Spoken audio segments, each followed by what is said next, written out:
أعوذ بالله من الشيطان الرجيم بسم الله الرحمن الرحيم. Kita pahami dulu tujuan kita diciptakan oleh Allah di dunia ini apa, untuk apa. Ya, tentu li'ibadatillah, untuk beribadah kepada Allah. Untuk bisa ibadah kepada Allah, ibadah kita diterima itu harus ikhlas. Ikhlas itu hanya bisa dilakukan dengan hati, muaranya ada dalam hati, yang namanya keikhlasan itu. Nah, tadi disebutkan ya, dalam brosur tadi beberapa macam bentuk tawadhu. Tawadhu itu ada yang sifatnya terlihat dari tata lahir. Dari tata lahir ya bagaimana cara kita berucap, bagaimana bertutur kata, cara ngomong, bagaimana berbuat, bagaimana berpakaian, bagaimana berjalan. Berjalan bukan berarti hanya berjalan kaki. Kita berkendara sepeda motor atau mobil itu sudah bisa menjadi ibrah, pelajaran buat kita, apakah kita punya hati yang tawadhu atau tidak. Panjenengan nyupir mobil di jalan itu haknya sama, pengguna jalan itu sama-sama memiliki hak untuk menggunakan jalan itu. Kebetulan panjenengan pakai mobil, mobilnya bagus, mahal. Nah, ketika berpapasan dengan sepeda motor, jangan tidak gagas acuh tak acuh, wis pokoknya nyalip gitu saja, nanti sepeda motornya nak turun dari aspal, berarti panjenengan tidak punya sifat tawadhu di situ, karena merasa lebih. Oh, saya naik mobil mewah, mobil mahal, maka saya yang paling pantas untuk mendapatkan hak jalan duluan. Sedangkan itu hanya sepeda motor butut lagi, maka dia harus memberikan saya jalan duluan. Dia harus nunggu, dia harus keluar dari aspal. Nah, kalau itu dilakukan, maka sekalipun orang itu zahirnya sholat, namun ternyata hatinya tidak tawadhu. Itu dari ciri tata lahir, belum dari tata batin. Kalau dari tata batin itu berarti kita senantiasa merasa rendah di hadapan Allah. Setinggi apapun pangkat manusia, kalau hatinya tawadhu, setinggi apapun kekuasaan manusia, sebanyak apapun harta manusia, kalau hatinya tawadhu, dia akan selalu merasa rendah di hadapan Allah. Dia tidak mungkin akan sombong. Ya. Dengan pangkatnya, kekuasaannya tidak mungkin sombong.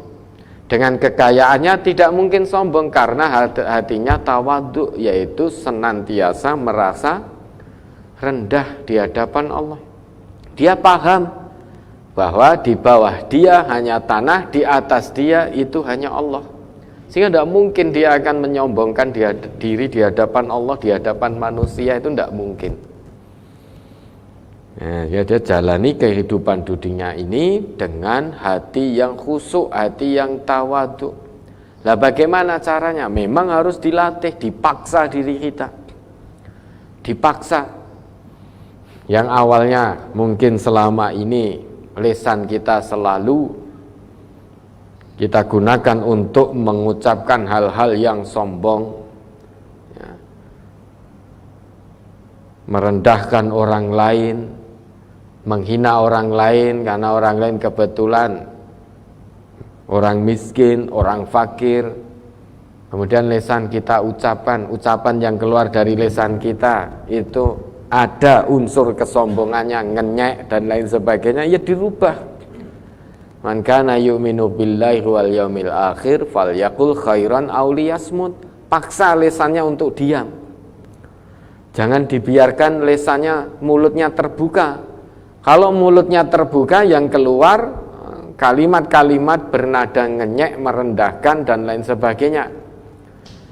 Maka bagaimana caranya, latihannya? Ya mulutnya dilatih untuk mingkem, untuk menutup, jangan membuka. Kalau ternyata dengan jari jemarinya, ya, WA-WA-nya itu muncul rasa sombong, maka diam.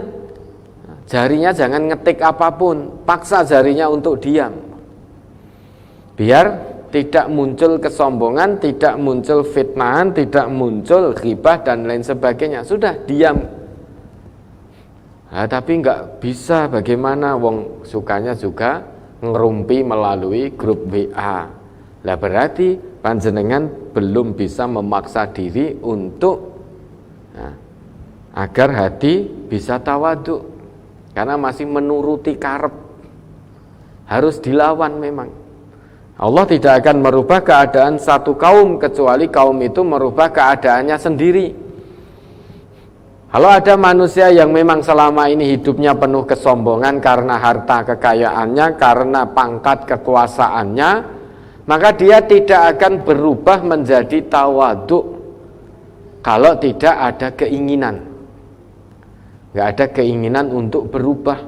Allah tidak mungkin rubah tiba-tiba begitu, tidak mungkin. Innallaha la yughayyiru ma biqaumin hatta yughayyiru ma bi anfusihim. Allah tidak akan merubah keadaan satu kaum sampai kaum itu merubah keadaannya sendiri. Kalau ada orang yang sombong, dia tidak punya niatan untuk berubah menjadi tawaduk, hilang kesombongannya, maka dia akan mati dalam kesombongan.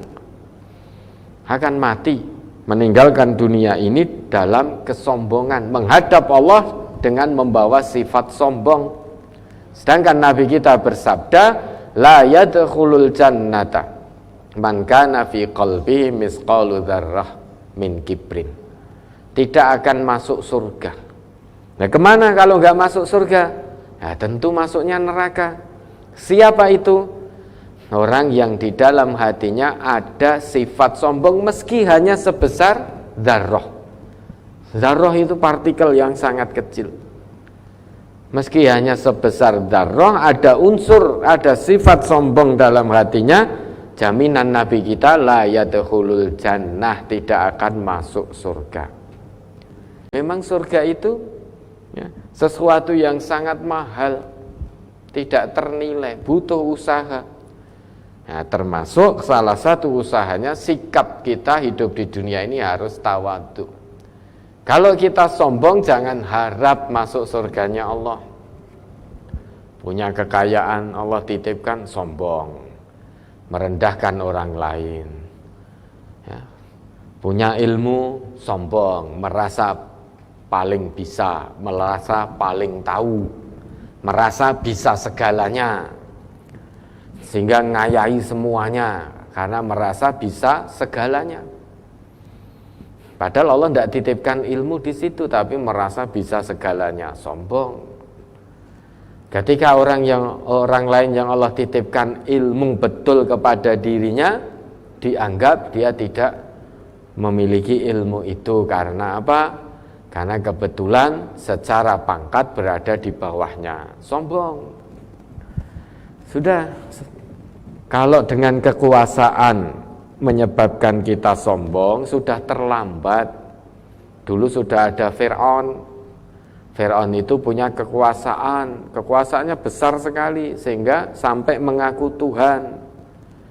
Nah, kesudahan akhirnya sengsara, jadi mayat mengambang, nggak ada guna kecuali dijadikan ibrah bagi generasi berikutnya. Jadi mayat mengambang. Yang masih hidup itu wah sombong, congkak, angkuhnya luar biasa karena kekuasaannya. Begitu matinya hina, sengsara dunia, mayatnya mengambang.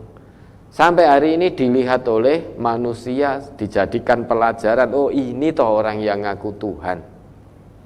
Wis sengsara dunia akhirat, sombong karena kekuasaannya. Kalau sombong karena harta, sudah ada Qarun. Kekayaan Qarun itu kuncinya saja tidak mampu diangkat oleh orang-orang yang punya kekuatan. oleh sejumlah orang yang punya kekuatan fisik, itu tidak mampu mengangkat kuncinya Qarun, baru kuncinya, belum hartanya. Nah sekarang kunci kita saja, kita berangkas ya ndak punya, mau andai kata punya, kuncinya diangkat anak kita umur 2 tahun ya kuat. Lah kok masih sombong? Dulu sudah ada Qarun, sudah terlambat.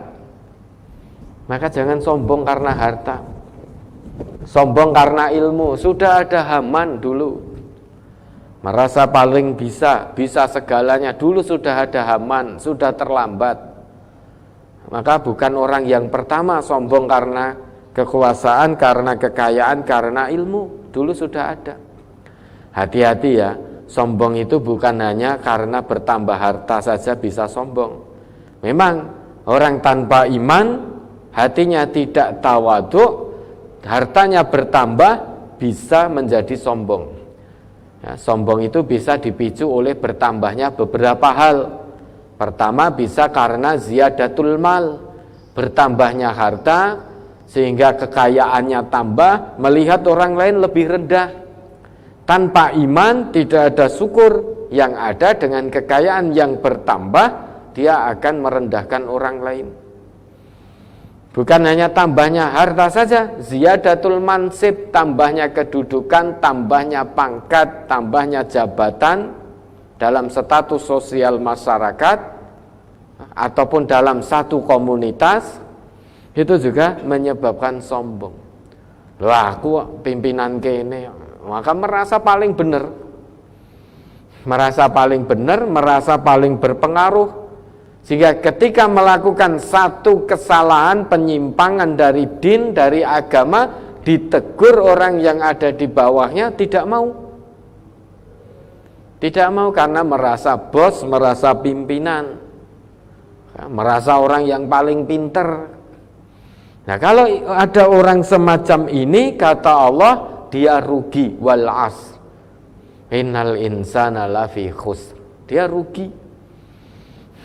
Mengapa? Karena dia tidak mau beramal soleh. Orang yang selamat, orang yang tidak rugi itu adalah illal ladzina amanu wa amilus solihat. Orang yang beriman dan imannya dibuktikan dengan amal soleh. Amal soleh yang Allah sebutkan dalam surat itu adalah tentang nasihat menasihati dalam kebenaran dan kesabaran. Amal soleh yang Allah sebutkan dalam surat itu bukan sholat, bukan zakat, bukan puasa. Mengapa? Karena manusia umumnya ngerti sholat, zakat, puasa itu amal soleh, itu umumnya manusia ngerti. Namun banyak manusia yang lupa nasihat menasihati itu adalah bentuk amal soleh. Mengapa kok lupa? Lupa karena kekayaannya, sehingga dia tidak mau dinasihati, hanya mau menasihati karena merasa paling kaya. Wong sugih kuwi patute ngandani wong melarat kok ngandani wong sugih, ora patut, ora ilok. Sehingga lupa dengan kekayaannya, hatinya tidak bisa tawadhu. Saya kaya, masa saya dinasihati? Wong sugih ora bakal keliru. Kata siapa? Wong sugih ora bakal keliru. Qarun itu kaya, sugihe kurang apa coba? Sugihe sundul langit itu Qarun itu. Namun ternyata salah, menyimpang dari jalan Allah. Maka jangan katakan wong sugih ora bakal salah. Orang kaya itu malah justru sangat potensi melakukan kesalahan karena dengan hartanya itu. Ya. Maka yang namanya tawasau, saling menasehati, itu berarti dua arah. Mau menasehati, mau dinasehati.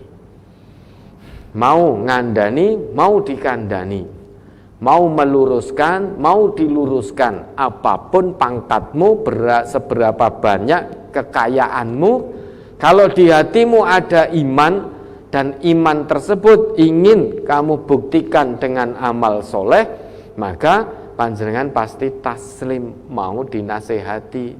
Kalau menyimpang dari ketetapan Allah, dan dari ketetapan Rasulullah. Diingatkan mau orang bergudul mergo sugih, mergo pangkatnya tinggi, salah, tetap merasa ora salah. Diingatkan bergudul, sing elek ki malah diunek-unek ki. Itu namanya bergudul. Nah, kalau bergudul jangan harap hati bisa tawadhu. Wong, salah satu sifat tawadhu itu kita selalu merasa rendah diri di hadapan orang lain. Rendah diri itu maksudnya bukan minder, bukan. Rendah diri di hadapan orang lain itu kita merasa bukan paling benar, tetapi merasa orang lain itu yang lebih benar daripada kita. Itu namanya rendah diri. Dan ini memang harus dilatih, dipaksa. Tidak mungkin Allah merubah tiba-tiba menjadikan kita jadi hamba yang tawaduk tanpa kita mau ada usaha merubah. Memang dipaksa. Awalnya sombong, paksa. Berhenti dari kesombongan, sekuat tenaga, dipaksa. Jadi manusia itu jangan menjadi manusia yang selalu merasa bisa. Rugi kalau kita di dunia ini menjadi manusia yang selalu merasa bisa, itu rugi. Kalau jadi manusia hanya merasa bisa, ya sudah, orang lain pasti dianggap tidak bisa. Namun kita jalani hidup di dunia ini jadi manusia, hendaknya jadi manusia yang bisa merasa. Bukan merasa bisa, namun bisa merasa.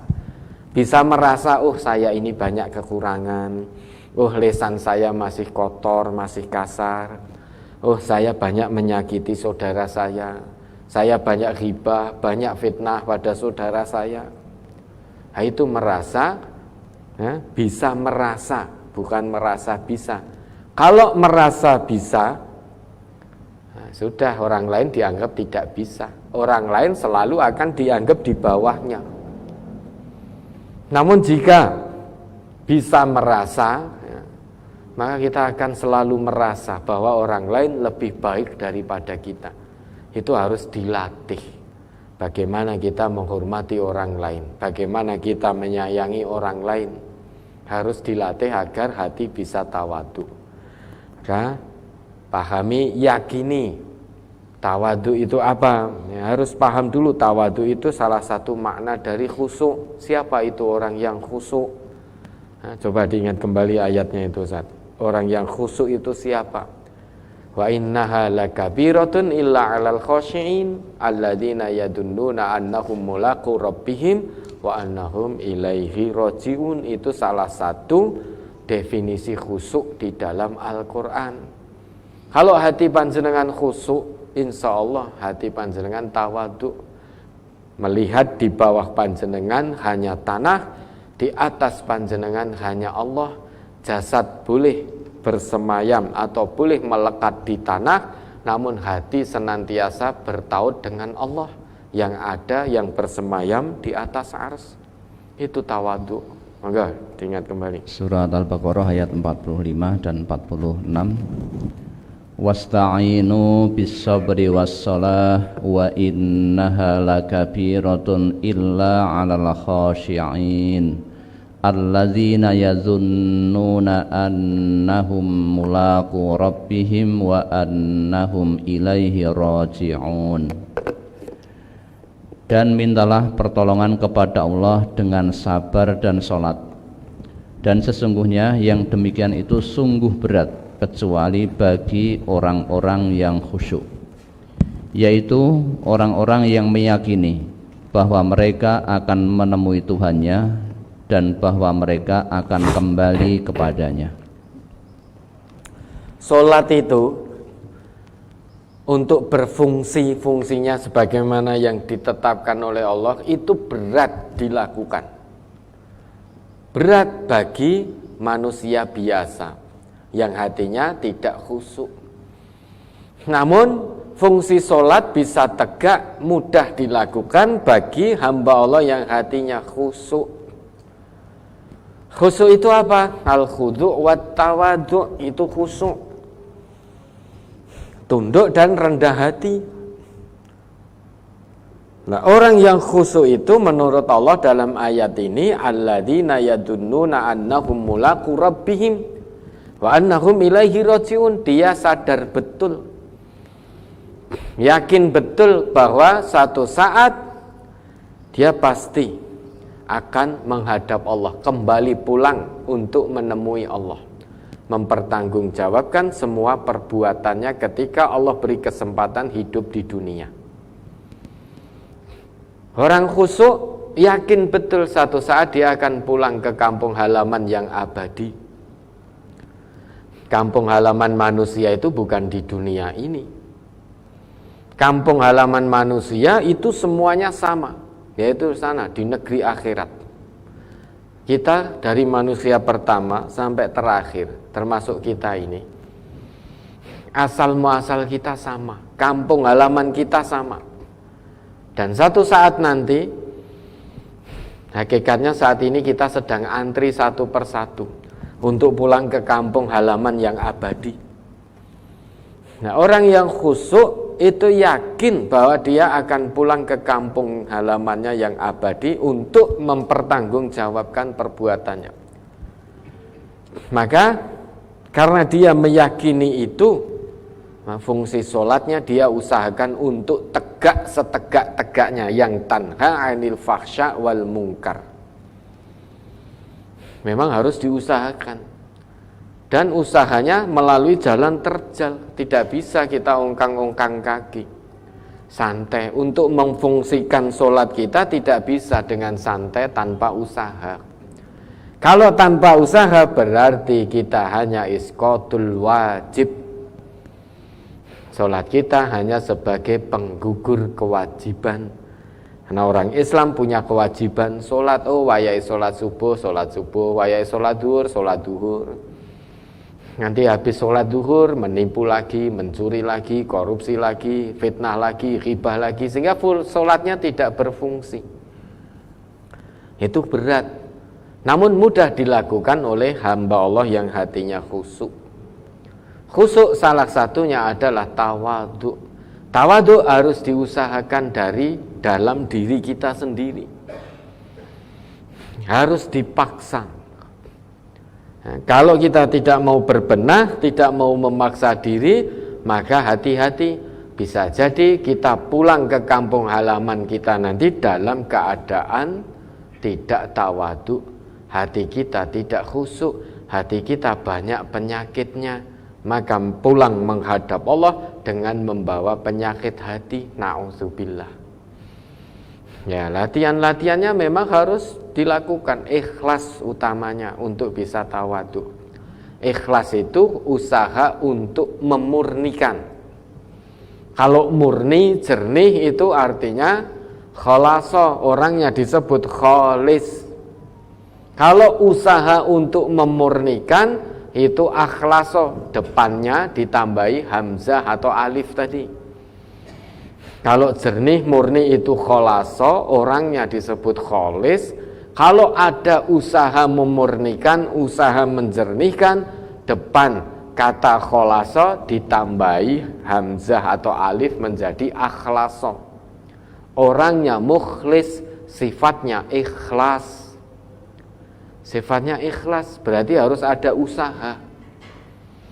Misal air minum ini jernih, huwa kholis, dia jernih. Kemudian tercampur dengan kotoran. Kotoran itu hendak saya bersihkan, saya buang, saya jauhkan dari air minum ini. Berarti saya berusaha menjernihkan, memurnikan air minum. Lah, usaha saya itulah disebut ikhlas, maka ada usaha untuk memurnikan. Sama di hati kita ada penyakitnya.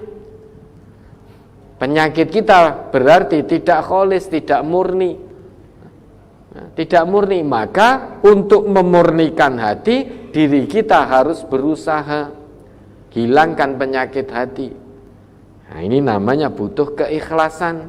Usaha untuk menjernihkan hati, memurnikan hati itu disebut ikhlas. Ada usaha untuk ikhlas. bersihkan, murnikan hati kita dari penyakit hati. Untuk itu nanti bisa tawadhu, enak menjalani kehidupan ini. Ketemu saudaranya, lihat orang lain, ya, kebetulan secara akademik di bawah kita, kekayaan di bawah kita, status sosial di bawah kita, tetap kita muliakan. Kita tidak merasa lebih. Enak dengan begitu.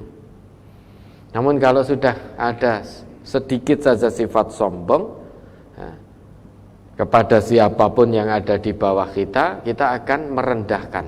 Namun kalau ada orang yang di atas dia dalam status sosial, dalam kekayaannya, perhatikan, dia akan munduk-munduk. Ya. Orang yang hatinya tidak tawadhu, sombong, dia hanya akan sombong terhadap orang yang di bawahnya. Terhadap orang yang di atasnya dia akan munduk-munduk. Ya. Dia akan munduk-munduk. Apapun yang dikatakan orang yang di atasnya, dia akan manut, munduk-munduk. Itu yang kita saksikan. Banyak orang yang ngakunya Islam, namun karena sombong terhadap orang di bawahnya sombong.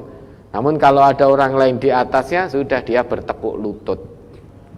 Bertekuk lutut sudah.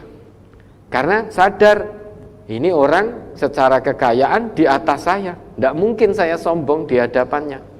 Secara status sosial masyarakat lebih tinggi daripada saya. Tidak mungkin saya sombong dengan status sosial saya di hadapannya. Maka yang terjadi bertekuk lutut, tidak berani mendongakkan kepalanya. Tidak berani.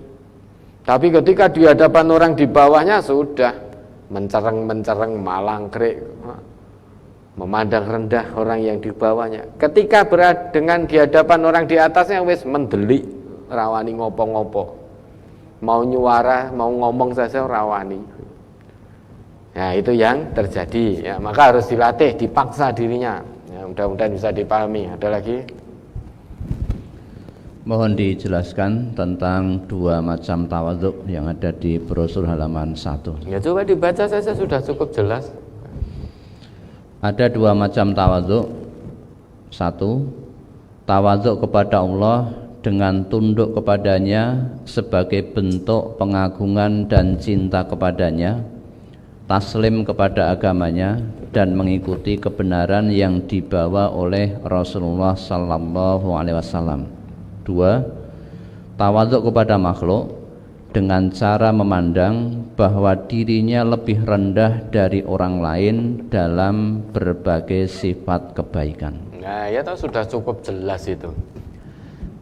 Yang pertama, tawadhu itu kita merasa rendah diri di hadapan Allah.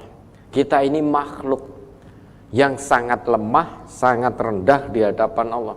Tidak punya daya kekuatan apapun kalau Allah tidak memberikan. Kalau Allah tidak menganugerahkan pada kita daya kekuatannya, kita tidak akan mampu melakukan apapun. Ini tawadhu, merasa rendah diri di hadapan Allah. Rendah diri di hadapan Allah berarti kita butuh kepada Allah. Butuh pada pertolongan Allah, butuh pada rahmat Allah, butuh pada keridhaan Allah, butuh pada campur tangan Allah. Yang namanya makhluk selamanya tidak akan pernah bisa menjadi khalik. Makhluk selamanya akan butuh kepada Allah. Allah sebagai sang khalik selamanya tidak butuh pada makhluk. Tidak butuh. Sekalipun semua manusia di muka bumi ini tidak beriman kepada Allah, itu tidak akan mengurangi kemahakuasaan Allah, keagungan Allah. Sebaliknya, sekalipun semua manusia di muka bumi ini beriman kepada Allah, itu juga tidak akan mengurangi kekuasaan Allah. Tidak akan, karena Allah tidak butuh makhluknya. Maka salah satu bentuk tawadhu kepada Allah, coba kita ambil contoh yang sehari-hari kita lakukan. Quran surah Ad-Dhariyat itu monggo. Nah, itu satu contoh bentuk bagaimana kita tawadhu kepada Allah. 56 sampai 58 itu. Surat Az-Zariyat nomor surat 51 ayat 56 sampai 58. Wa ma khalaqatul jinna wal insa illa liya'budun ma uridu minhum mir rizqin wa ma uridu an yut'imun innallaha huwar razzaqu dzul quwwatil matin. Dan aku tidak menciptakan jin dan manusia melainkan supaya mereka menyembahku. Nah, ini dulu ya, mari kita pahami sama-sama ini.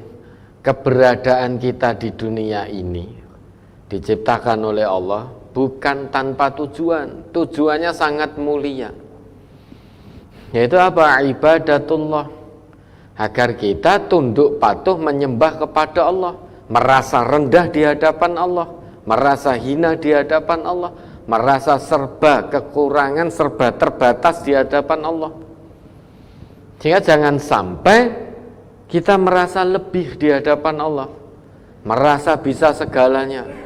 Kalau itu kita lakukan, sifat itu ada pada diri ini, maka kita sedang keluar dari tujuan penciptaan.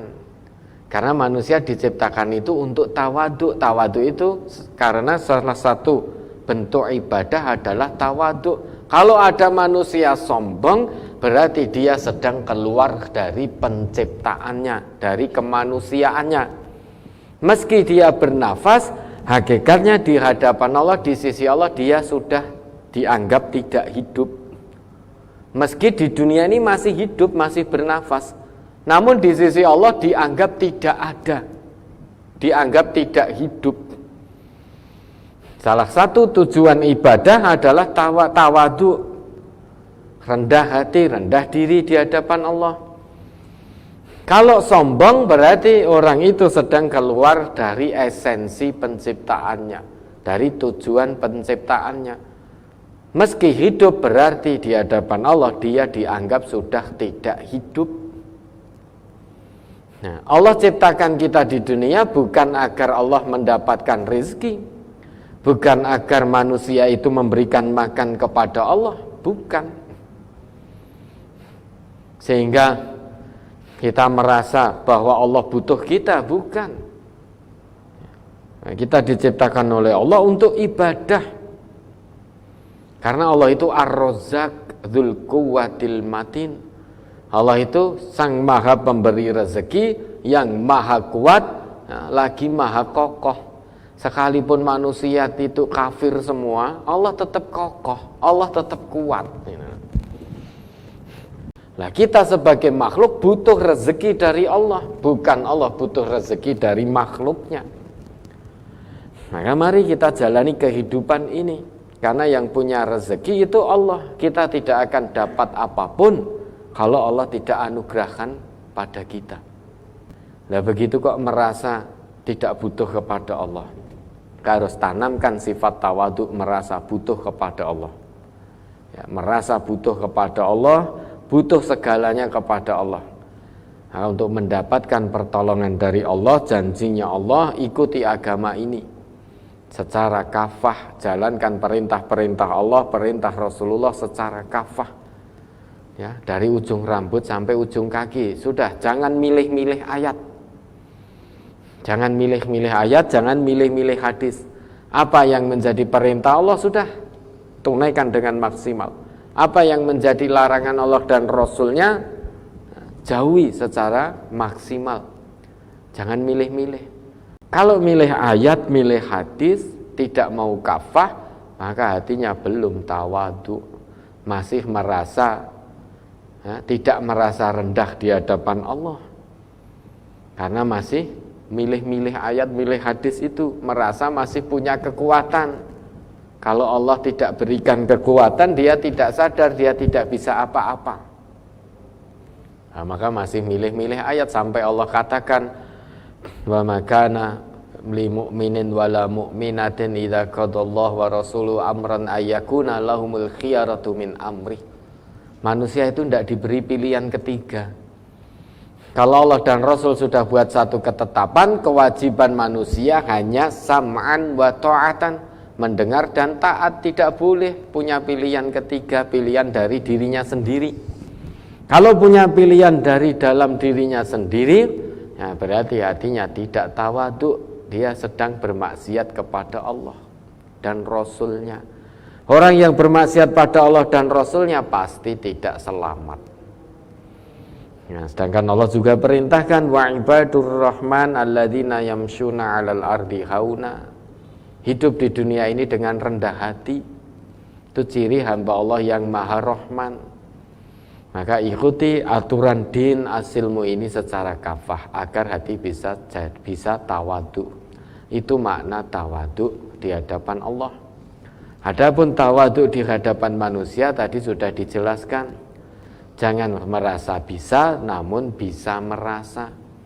Kalau kita merasa bisa, pasti orang lain kita anggap tidak bisa. Kalau kita merasa bisa, pasti kita akan menganggap orang lain salah. Kita akan merasa selalu benar.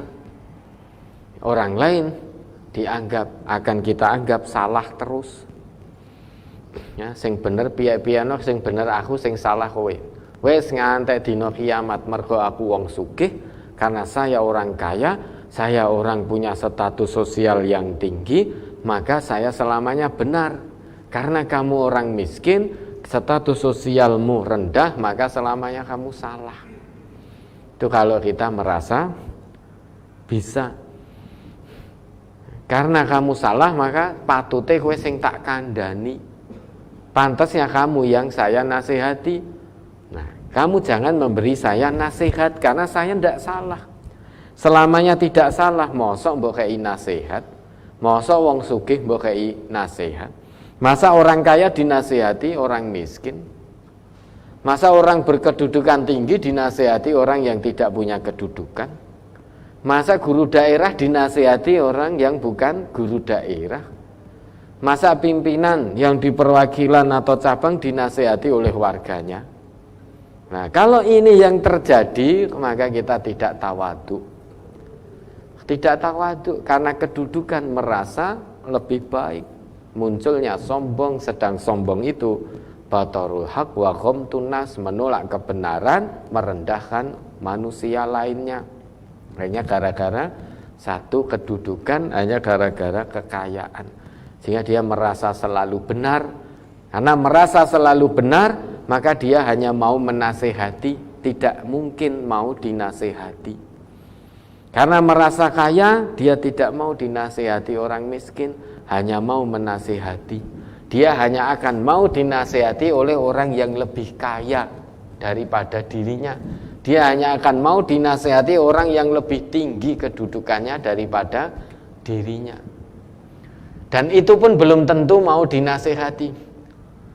Ya, diberikan nasihat oleh orang yang lebih, yang di atasnya, belum tentu juga menerima. Dia diam karena takut, karena orang yang memberikan nasihat lebih kaya, lebih berkedudukan.